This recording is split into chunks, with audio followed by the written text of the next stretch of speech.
আজকে আমি আবার কিছু গাছ নিয়েছি শীতের, তো দুটো ইনকা গাঁদা নিয়েছি। আর এখানে রয়েছে দুটো বেবি ডল। এর আগের বছর এই কালারগুলো ছিল, তো এরকম নিয়েছি। আর এখানে দুটো অ্যাস্টার আছে, আগের দিন নেওয়া হয়নি অ্যাস্টার, তো আজকে আবার অ্যাস্টার নিয়েছি।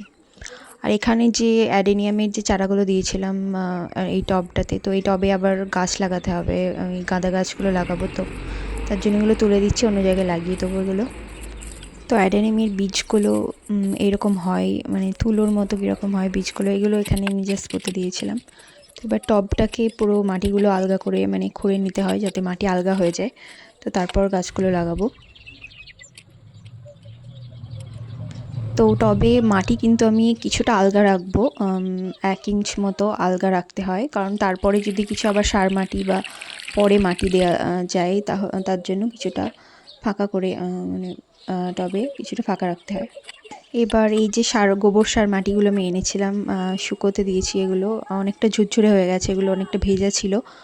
তো দেখো কি সুন্দর ঝুরঝুরে মাটিগুলো, আর অনেকটা কালো মানে ডার্ক কালারের। এটা ক্যামেরাতে অতটা বোঝা যাচ্ছে না, কিন্তু এমনি চোখে দেখলে অনেকটা ডার্ক কালারের।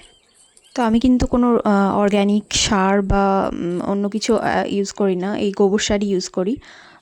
এতে কিন্তু আমার গাছ এত সুন্দর হয়। যাদের আশেপাশে গোবর সার অ্যাভেলেবেল নেই, তো তারা অবশ্যই অর্গানিক সার ইউজ করবে, কিন্তু আমি গোবর সারই ইউজ করি।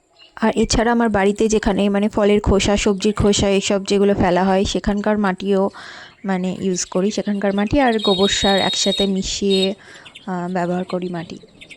তো এখন গাছগুলো লাগানোর 2-3 দিন কিন্তু রোদে রাখবো, তারপর 7 দিন পর থেকে খোল জল ইউজ করব।